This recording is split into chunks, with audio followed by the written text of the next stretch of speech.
नमस्कार दोस्तों। तो आइए आलोक एजुकेशन चैनल पर आप सब लोगों का स्वागत है। दोस्तों आज हम लोग चर्चा करेंगे कुछ महत्वपूर्ण प्रश्नों के बारे में जो कि परीक्षा की दृष्टि से अति महत्वपूर्ण हैं। तो ध्यान दीजिए, पहला क्वेश्चन आप लोगों के सामने है। इंडोनेशिया तथा इराक ने ओपेक की सदस्यता का त्याग कब किया था? तो दोस्तों इंडोनेशिया ने ओपेक की सदस्यता का त्याग 2008 में किया था और वहीं इराक जो है 2009 में ओपेक की सदस्यता का त्याग किया था। तो इंडोनेशिया तथा इराक ने ओपेक की सदस्यता का त्याग कब किया था? 2008 में और 2009 में।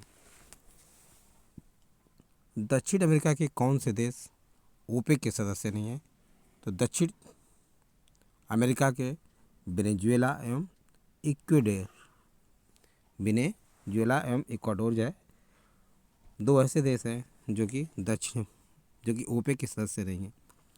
संघाई सहयोग संगठन का अंतिम संस्थापक सदस्य कौन सा है? संघाई सहयोग संगठन का अंतिम संस्थापक सदस्य कौन सा राष्ट्र है? तो उज्बेकिस्तान है। कौन है? उज्बेकिस्तान।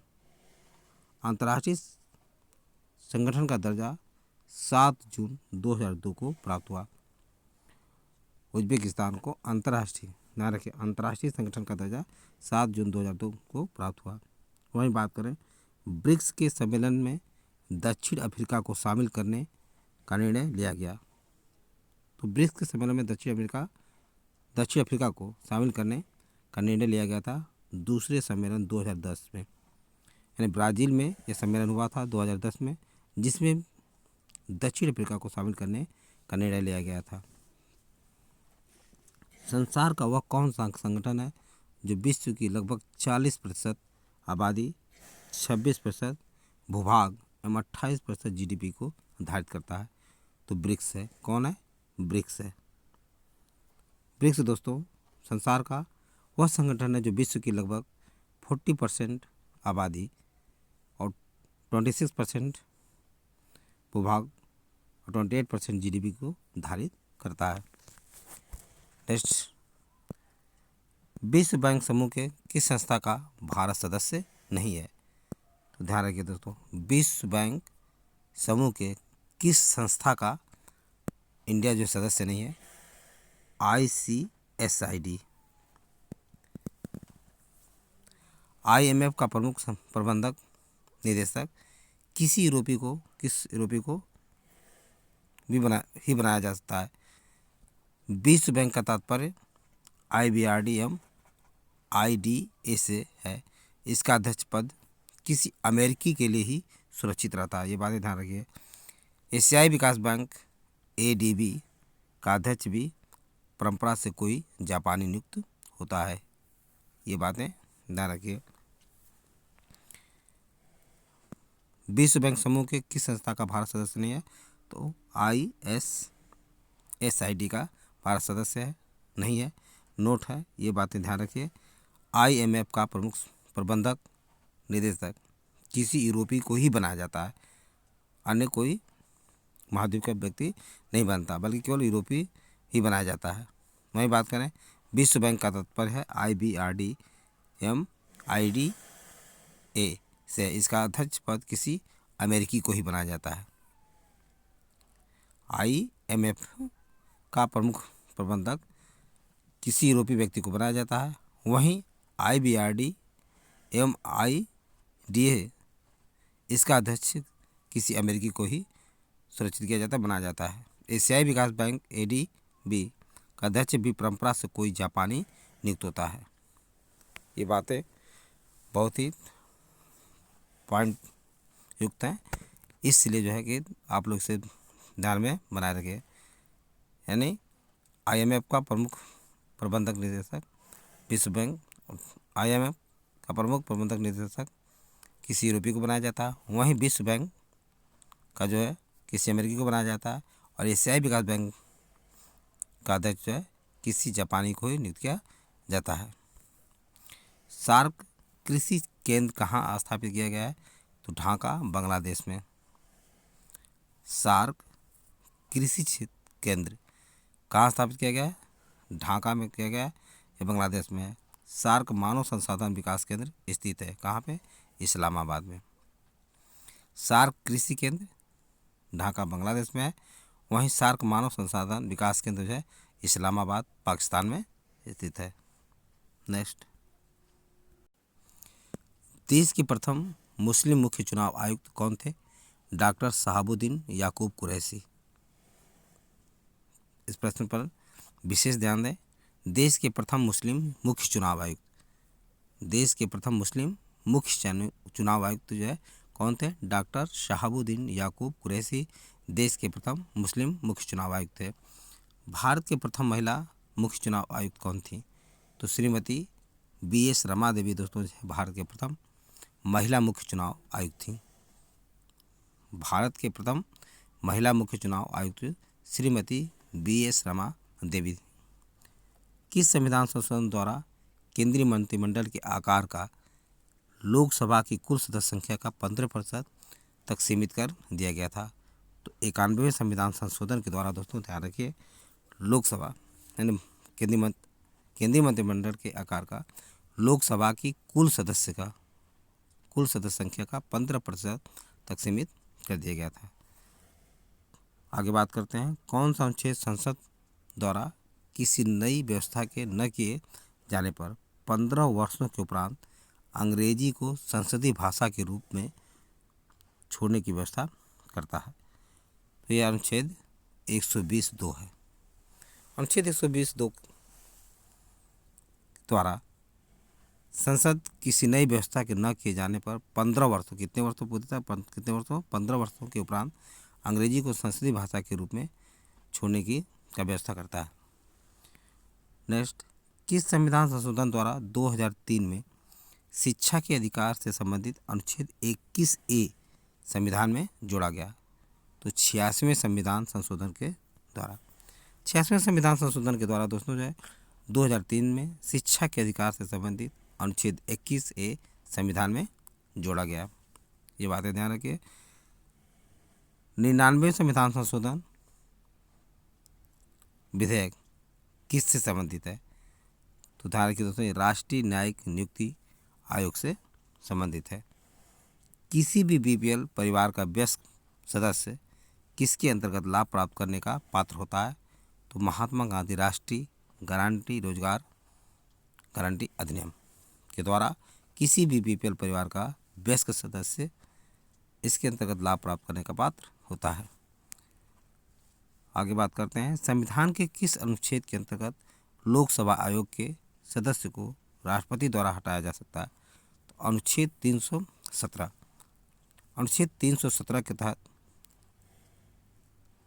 लोकसभा आयोग के सदस्य को, किस आयोग के सदस्य को? लोकसभा आयोग के सदस्य को राष्ट्रपति के द्वारा हटाया जाता है। नेक्स्ट क्वेश्चन, उत्तर प्रदेश लोक सेवा आयोग के खर्च किस निधि पर भारित होते हैं? तो ध्यान रखिए दोस्तों, उत्तर प्रदेश लोक सेवा आयोग के खर्च जो है किस पे भारित होते हैं? राज्य के संचित निधि पर भारित होते हैं। वहीं संघ लोक सेवा आयोग के सदस्यों का जो है सेवा के खर्च किस पे होते हैं? राज्य के संचित निधि पर नहीं होते, बल्कि केंद्र के संचित निधि पर निर्भर करते हैं। भारतीय संविधान के अनुच्छेद 344 के अंतर्गत प्रथम राजभाषा आयोग का गठन कब हुआ था? वर्ष 1955 में BG खेर की अध्यक्षता में हुआ था। नेक्स्ट क्वेश्चन देखिए, भारतीय संविधान के अनुच्छेद 344 के अंतर्गत प्रथम राजभाषा आयोग का गठन कब हुआ था? वर्ष 1955 में BG खेर की अध्यक्षता में हुआ था। आगे देखिए, फैजाबाद से विद्रोह कर रहे किस क्रांतिकारी को पकड़ने के लिए अंग्रेजों ने 50,000 का इनाम रखा था? तो मौलवी अहमदुल्ला के ऊपर रखा गया था। तो ध्यान रखिए दोस्तों, मौलवी अहमदुल्ला जो कि फैजाबाद से थे, ऐसे क्रांतिकारी थे जिन्हें पकड़ने के लिए ब्रिटिश सरकार के द्वारा 50,000 रुपये का इनाम रखा गया था। 1857 की क्रांति में लॉर्ड कैनिंग ने किस स्थान को आपातकालीन मुख्यालय बनाया था? तो इलाहाबाद को बनाया था। वर्तमान में इलाहाबाद का नाम प्रयागराज रख दिया गया है, लेकिन उस समय इलाहाबाद में 1857 की क्रांति में लॉर्ड कैनिंग ने इलाहाबाद को आपातकालीन मुख्यालय बनाया था। किस अंग्रेज अधिकारी ने रानी लक्ष्मीबाई की मृत्यु पर, किसके, रानी लक्ष्मीबाई की मृत्यु पर कहा था भारतीय विद्रोहियों में अकेली पुरुष थी? यह बात हीरोज के द्वारा कही गई थी। हीरोज के द्वारा यह बात कही गई थी कि लक्ष्मीबाई की जब मृत्यु हुई थी, हीरोज ने कहा था भारतीय विद्रोहियों में अकेली मर्द है। लक्ष्मीबाई का बचपन का नाम मणिकर्णिका था और इनका जन्म, दोस्तों ध्यान रखिए, बनारस में हुआ था। नेक्स्ट, पुर्तगालियों ने भारत में सर्वप्रथम अपनी व्यापारी कोठी कहाँ पर स्थापित की थी? तो कोचीन में। सबसे पहले यूरोपीय शक्तियों में पुर्तगाली ही भारत में आए और इन्होंने अपनी व्यापारी कोठी कहाँ पर स्थापित की? कोचीन में स्थापित की। कर्नाटक का उत्तराधिकार का युद्ध कब लड़ा गया था और किस संधि के द्वारा समाप्त किया गया? तो ध्यान रखिए दोस्तों, कर्नाटक का उत्तराधिकार का युद्ध जो है 1754 में लड़ा गया था और ये इसे जो पांडिचेरी की संधि के द्वारा समाप्त किया गया। तो पांडिचेरी की संधि के द्वारा कौन सा युद्ध समाप्त किया गया था? कर्नाटक का उत्तराधिकार का युद्ध समाप्त किया गया था, जो कि 1749 से 1754 में लड़ा गया था। किस संधि के माध्यम से अंग्रेजों को बंगाल, बिहार और उड़ीसा की दीवानी प्राप्त हुई थी? तो इलाहाबाद की संधि 1765 ईस्वी में हुई थी, जिसमें अंग्रेजों को बंगाल, बिहार और उड़ीसा की दीवानी प्रदान की गई थी। बक्सर के युद्ध जो कि 1764 ईस्वी में दोस्तों जो है बक्सर का युद्ध लड़ा गया था, उसके पश्चात जो है इलाहाबाद की संधि हुई थी और इसी इलाहाबाद की संधि 1765 ईस्वी में अंग्रेजों को बंगाल, बिहार और उड़ीसा की दीवानी प्रदान की गई। किस संविधान संशोधन के माध्यम से यह प्रावधान किया गया है कि एक राज्यपाल को एक से अधिक राज्यों का राज्यपाल नियुक्त किया जा सकता है? तो 7वें संविधान संशोधन अधिनियम 1956 के द्वारा। 7वें संविधान संशोधन अधिनियम 1956 के द्वारा यह प्रावधान किया गया कि एक राज्यपाल को एक से अधिक राज्यों का राज्यपाल नियुक्त किया जा सकता है। नेक्स्ट, किसी राज्य के राज्यपाल द्वारा जारी ऑर्डिनेंस का अनुमोदन होना आवश्यक है? है राज्य विधायिका द्वारा 6 सप्ताह के भीतर, राज्य विधायिका द्वारा 6 सप्ताह के भीतर अनुच्छेद 213 में। किस समिति की सिफारिश पर आंध्र प्रदेश राज्य में 3 राजधानियां निर्मित की गई? ध्यान रखिए दोस्तों, आंध्र प्रदेश राज्य 2 भागों में बढ़ गया है। एक राज्य आंध्र प्रदेश पहले से था, दूसरा तेलंगाना राज्य है। अब जो है इस राज्य में 3 राजधानियां निर्मित की गई। किसमें? आंध्र प्रदेश में। तो कौन सी समिति है? GN राव समिति। GN राव समिति ने आंध्र प्रदेश 3 राजधानियां निर्मित की गई हैं। पहला अमरावती है, यहाँ पे अमरावती में विधायी राजधानी है। वहीं विशाखापत्तनम में दोस्तों कार्यकारी राजधानी तथा कुर्नूल में न्यायिक राजधानी। 3 राजधानियाँ कहाँ? अमरावती में क्या विधायी राजधानी है, विशाखापत्तनम में कार्यकारी राजधानी बनाया गया है तथा कुर्नूल को न्यायिक राजधानी बनाया गया है। अमरावती, विशाखापत्तनम और कुर्नूल। तो कुर्नूल में न्यायिक राजधानी है, विशाखापत्तनम कार्यकारी राजधानी है तथा अमरावती विधायी राजधानी है। तो आंध्र प्रदेश की कौन कौन राजधानियाँ हैं? अमरावती है, अमरावती विधायी राजधानी है, विशाखापत्तनम कार्यकारी राजधानी है, कुर्नूल क्या है? वहाँ पर न्यायिक राजधानी है। आगे बात करते हैं, राज्य विधानसभा में आंग्ल भारतीय समुदाय के प्रतिनिधित्व का प्रावधान भारत के किस संविधान संशोधन द्वारा समाप्त कर दिया है? राज्य विधानसभा में आंग्ल भारतीय समुदाय के लिए प्रतिनिधित्व का प्रावधान भारत के किस संविधान संशोधन के द्वारा समाप्त कर दिया गया? तो 104वें संविधान संशोधन के द्वारा दोस्तों जो है 25 जनवरी 2020 20 को राज्य विधानसभा में आंग्ल भारतीय समुदाय के प्रतिनिधित्व का प्रावधान था, उसे समाप्त कर दिया गया। किस संविधान संशोधन के द्वारा? 104वें संविधान संशोधन के द्वारा 25 जनवरी 2020 को समाप्त कर दिया गया। वहीं आगे बात करते हैं, भारत के सर्वोच्च न्यायालय ने किस वर्ष न्यायाधीशों की नियुक्ति के लिए कॉलेजियम व्यवस्था को अपनाया था? वर्ष 1993 ईस्वी में दोस्तों सर्वोच्च न्यायालय ने न्यायाधीशों की नियुक्ति के लिए कॉलेजियम व्यवस्था को अपनाया था। आगे बात करते हैं, सर्वोच्च न्यायालय द्वारा संविधान के आधारभूत ढांचे का सिद्धांत किस बाद में प्रतिपादित किया गया? तो केशवानंद भारती वाद 1973 के बाद में सर्वोच्च न्यायालय द्वारा संविधान के आधारभूत ढांचे का सिद्धांत केशवानंद भारती 1973 के बाद में प्रतिपादित किया गया था। अनुच्छेद 127 के तहत तदर्थ न्यायाधीशों की नियुक्ति कौन करता है? तो अनुच्छेद 127 के तहत तदर्थ न्यायाधीशों की नियुक्ति उच्चतम न्यायालय का मुख्य न्यायाधीश के द्वारा किया जाता है। किस अनुच्छेद के द्वारा? 127 के तहत। भूदान आंदोलन कार्यक्रम आचार्य विनोबा भावे द्वारा सर्वप्रथम किस प्रदेश से आरंभ किया गया था? आंध्र प्रदेश से आरंभ किया गया था। भूदान आंदोलन का किसके द्वारा चला गया था? आचार्य विनोबा भावे के द्वारा, और सर्वप्रथम आंध्र प्रदेश से आरंभ किया गया था। खेती की वह कौन सी प्रणाली है जिसमें किसान का राज्य से सीधा संबंध होता है? तो काश्तकारी खेती। काश्तकारी खेती में किसान का राज्य से सीधा संबंध होता है। ग्रीन मफलर किस प्रदूषण से संबंधित है? तो ध्वनि प्रदूषण से दोस्तों ध्यान रखिए, ग्रीन मफलर संबंधित है। नेक्स्ट, सुपरसोनिक जेट विमान से निकलने वाली कौन सी गैस ओजोन परत को पतली करती है या नष्ट करती है? Nitrogen oxide. ध्यान रखिए दोस्तों, नाइट्रोजन ऑक्साइड ऐसी गैस है जो सुपरसोनिक जेट विमान से निकलने वाली गैस है और यह ओजोन परत को पतली करती है, नष्ट करती है। भारत में कांच रहित पेट्रोल पहली बार भारत के 4 महानगरों में कब शुरू किया गया? 1995 ईस्वी में।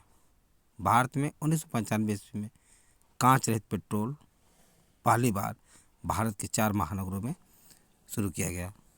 यूनेस्को द्वारा प्रमाणित क्षेत्रफल की दृष्टि से भारत की प्रथम जैव मंडलीय निधि है।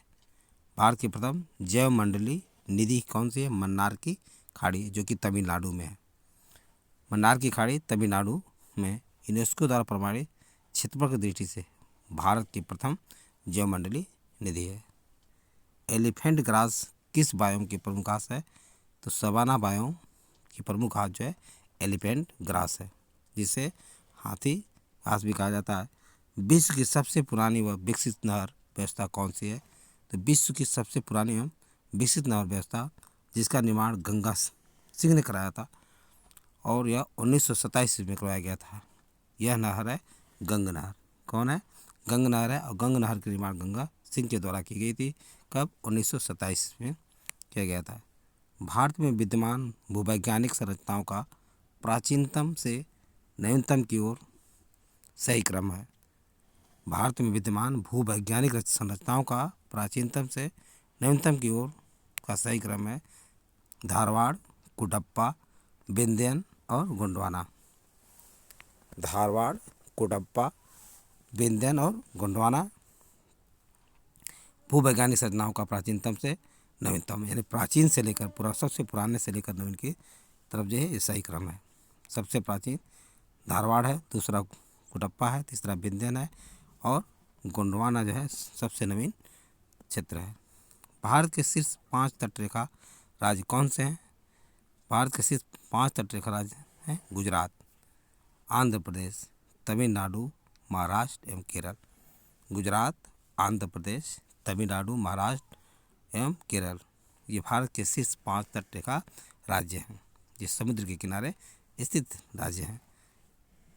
आगे बात करते हैं, टेरा रोसा का प्राकृतिक विकास उस भूभाग में होता है जहाँ पे चूना पत्थर होता है, जहाँ पे चूना पत्थर की मात्रा अधिक होती है वहाँ पे टेरा रोसा का प्राकृतिक विकास होता है। मंगल और बृहस्पति ग्रहों के मध्य स्थित किस क्षुद्र ग्रह का नामकरण युवा भारतीय वैज्ञानिक अक्षत सिंगल के नाम पर किया गया है? तो अक्षत सिंगल के नाम पर मंगल और बृहस्पति ग्रहों के मध्य स्थित क्षुद्र ग्रह का नाम क्या है?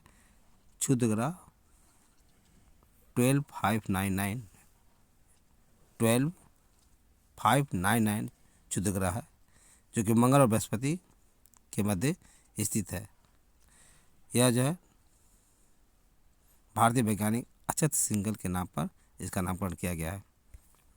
भारतीय राष्ट्रीय कांग्रेस ने कांग्रेस के किस अधिवेशन में आधिकारिक तौर पर बहिर्गमन के सिद्धांत को स्वीकार किया था? 1896 के कोलकाता अधिवेशन में। 1896 के कोलकाता अधिवेशन जिसमें दादा भाई नौरोजी इसके अध्यक्ष थे, उसी दरमियान ध्यान रखिए दोस्तों बहिर्गमन के सिद्धांत को स्वीकार किया गया था।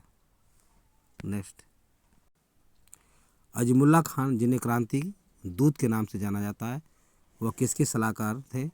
तो नाना साहब के सलाहकार थे। अजमुल्ला खान क्रांति दूत के नाम से जाना जाता है। ये प्रश्न उठ सकता है, पूछा जा सकता है कि किसे क्रांति दूत के नाम से जाना जाता था, जो कि नाना साहब के सलाहकार थे अजमुल्ला खान को। भारत में राष्ट्रपति का निर्वाचन किस प्रकार होता है?